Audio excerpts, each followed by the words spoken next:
Good morning, students.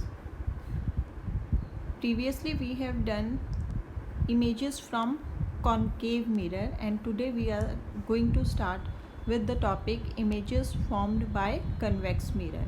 तो हमने concave और convex mirror के difference को तो I hope आपको याद होगा. This one is concave and now we are talking about this mirror which is convex.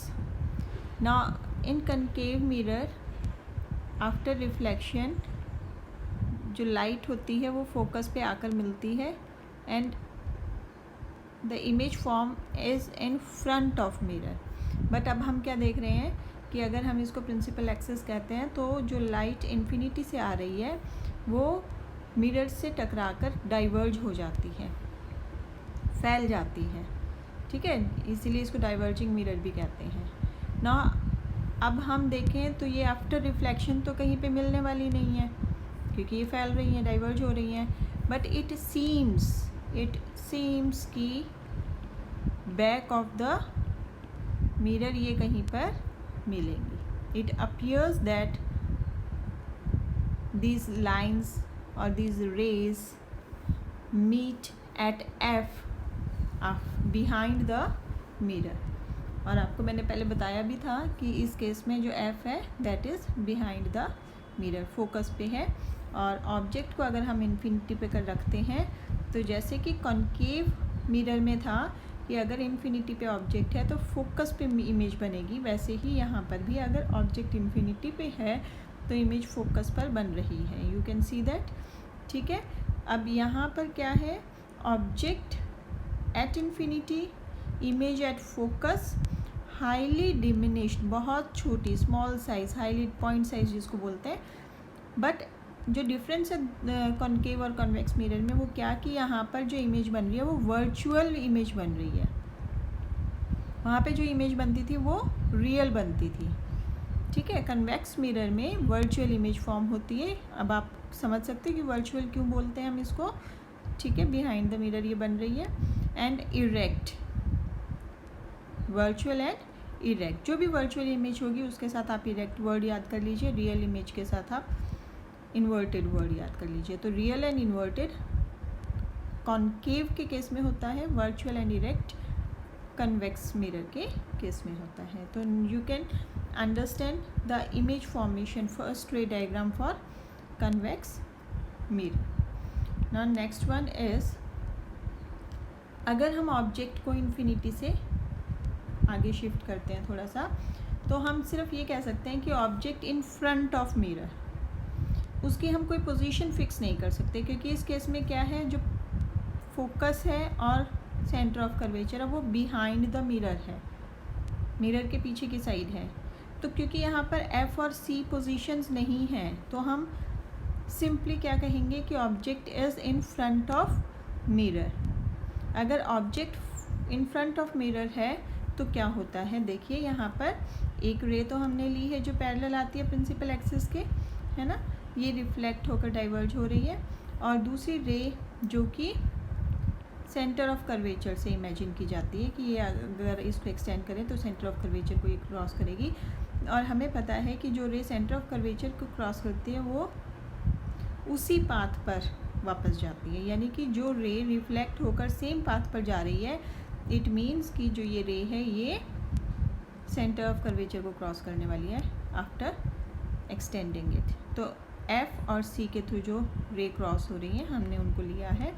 और जब हम इन्हें बिहाइंड द मिरर एक्सटेंड करते हैं लाइंस को तो हम देखते हैं कि ये दोनों रेज यहाँ पर आकर मिल रही हैं. And this is the point where image is formed between P and F. तो हम क्या कहेंगे कि जब ऑब्जेक्ट को हमने इन फ्रंट ऑफ मिरर रखा तो इमेज फॉर्मेशन हुई P और F के बीच में. ये इमेज जो है ये डिमिनिश्ड है, स्मॉल इन साइज आप कह सकते हो, वर्चुअल एंड इरेक्ट है. तो हमें चार चीज़ें बतानी होती है. एक हमें ऑब्जेक्ट की पोजीशन बतानी है, एक इमेज की पोजीशन बतानी है, एक उसका साइज़ बताना है इमेज का, और एक नेचर हमें बताना होता है. तो ये चारों चीज़ें I hope you are very much clear. और कन्वेक्स मिरर के केस में आप सिर्फ 2 रे डायग्राम्स करेंगे, यानी जो ऑब्जेक्ट की पोजीशन है वो सिर्फ 2 ही पॉसिबल है, एक इन्फिनिटी पर और दूसरी इन फ्रंट ऑफ मिरर। तो यहाँ पर जो ऑब्जेक्ट है वो इन फ्रंट ऑफ मिरर आप देख सकते हो, ठीक है। But in case of concave mirror हमने जो इमेज किए थे, रे डायग्राम्स किए थे, इमेज फॉर्मेशंस की थी, वो 6 थी। डिफरेंट पोजीशंस की हमने बात की थी। हमने इन्फिनिटी से स्टार्ट किया, बिहाइंड सी एंड एफ के बीच में। तो इस तरह से हम जैसे जैसे उसको ऑब्जेक्ट को नियर मिरर लेके आ रहे थे, वैसे वैसे हम इमेज फॉर्मेशंस चेक कर रहे थे। But in case of convex mirror we will check only 2 positions, एक इन्फिनिटी पर और एक in front of mirror. Now these are the 8 ray diagrams for concave and convex mirror. Now come to the next topic, that is uses of spherical mirrors or concave and convex mirror. अब आपको image formation clear हो गई है। तो आप देख पा रहे हैं जब हम कॉन्केव मिरर की बात करते हैं तो वो रियल एंड इन्वर्टेड इमेज की फॉर्मेशन करती है, बट जब हम कॉन्वेक्स मिरर की बात करते हैं तो वो वर्चुअल एंड इरेक्ट इमेज की फॉर्मेशन करते हैं। तो कॉन्केव मिरर कहाँ यूज़ होता है? आप टॉर्च के अंदर आप देखते हैं concave mirror, search light, headlight, जहाँ पर हमें फोकस करने की ज़रूरत होती है। You can understand the point. जब हम फोकस कर रहे हैं, जब हम पूरी लाइट्स को एक जगह फोकस करना चाहते हैं, इंटेंसिटी ऑफ लाइट को इंक्रीज़ करना चाह रहे हैं, वहाँ पर हम इस मिरर का यूज़ करेंगे, ठीक है, to get parallel beam of light. Now they are used as shaving mirror also, ठीक है, to see the larger image of the face. Now dentist is also using the image for you can say looking the image of teeth, ठीक है। large concave mirror are used to concentrate sunlight to produce heat in solar furnace। तो आप देख सकते हैं concave mirror के uses।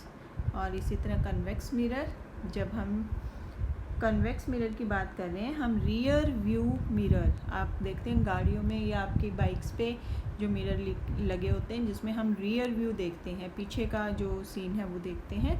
तो हमें ज़्यादा, जब एरिया ज़्यादा कवर करना हो तो हम कन्वेक्स मिरर यूज़ करते हैं, क्योंकि उसमें जो लाइट है वो फैल जाती है, ठीक है, तो हमें ज़्यादा एरिया नज़र आएगा।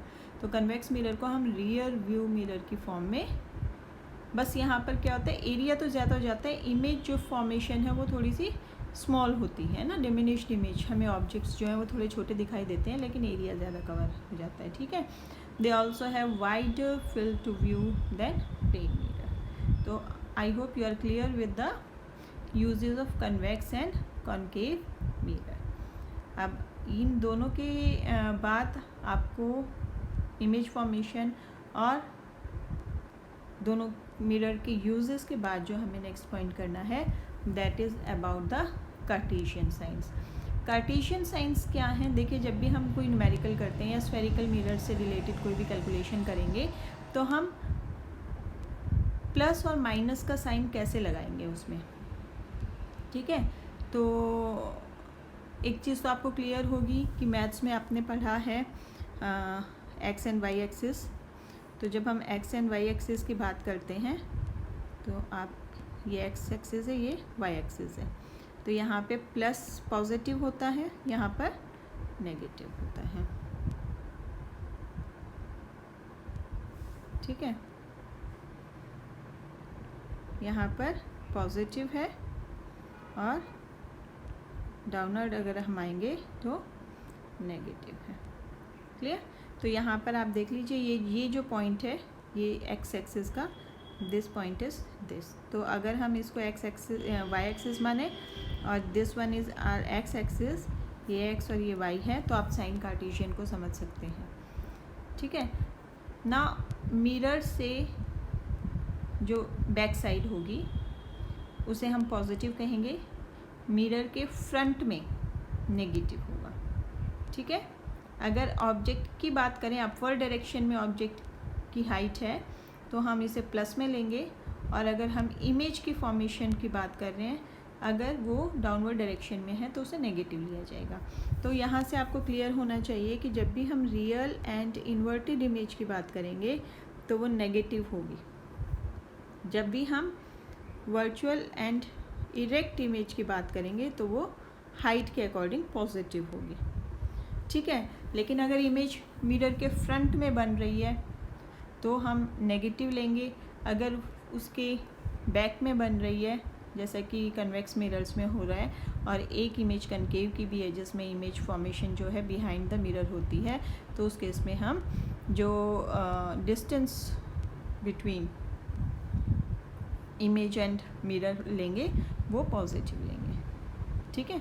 तो ये these are the sign conventions आप कह सकते हो, कार्टेशियन फॉर साइन कन्वेंशन।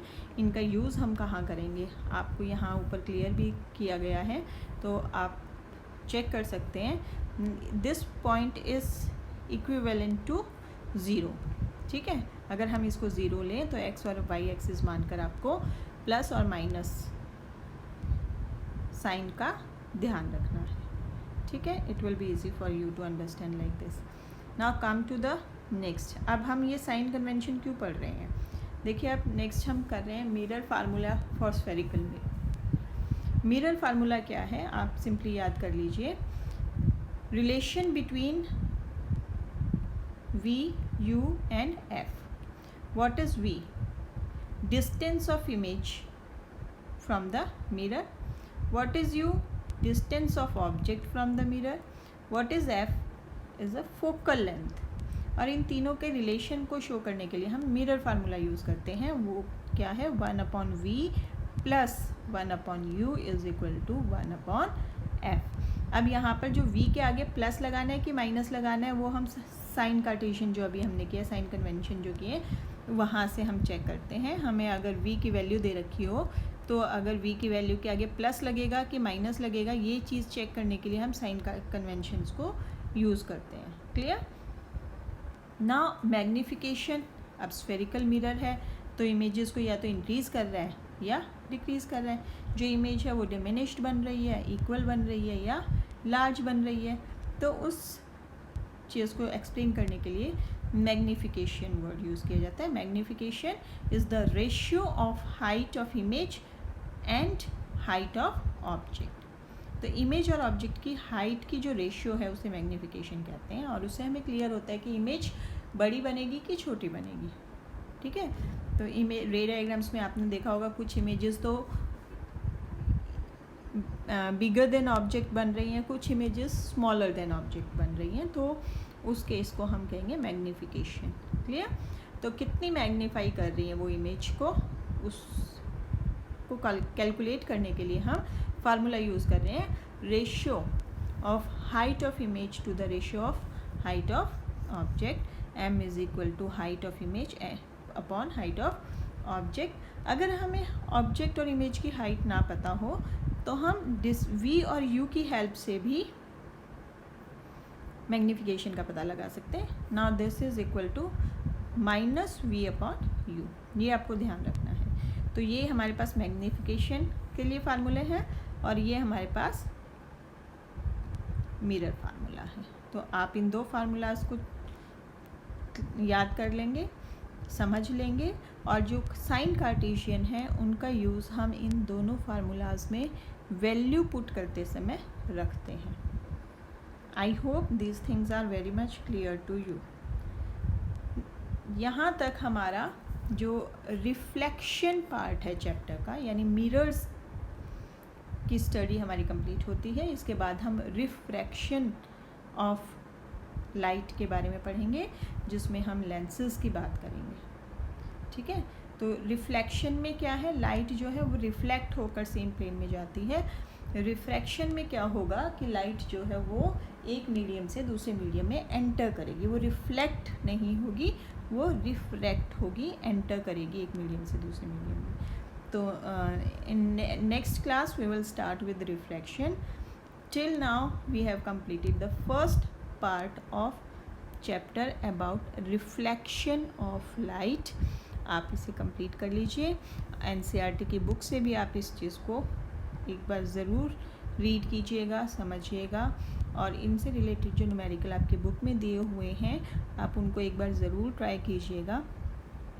वैसे हम न्यूमेरिकल पर बेस्ड एक अलग लेसन भी लेने वाले हैं, तो पहले एक बार थ्योरी पार्ट कंप्लीट करके हम न्यूमेरिकल्स पर आएंगे। Till then take care, stay home, stay safe.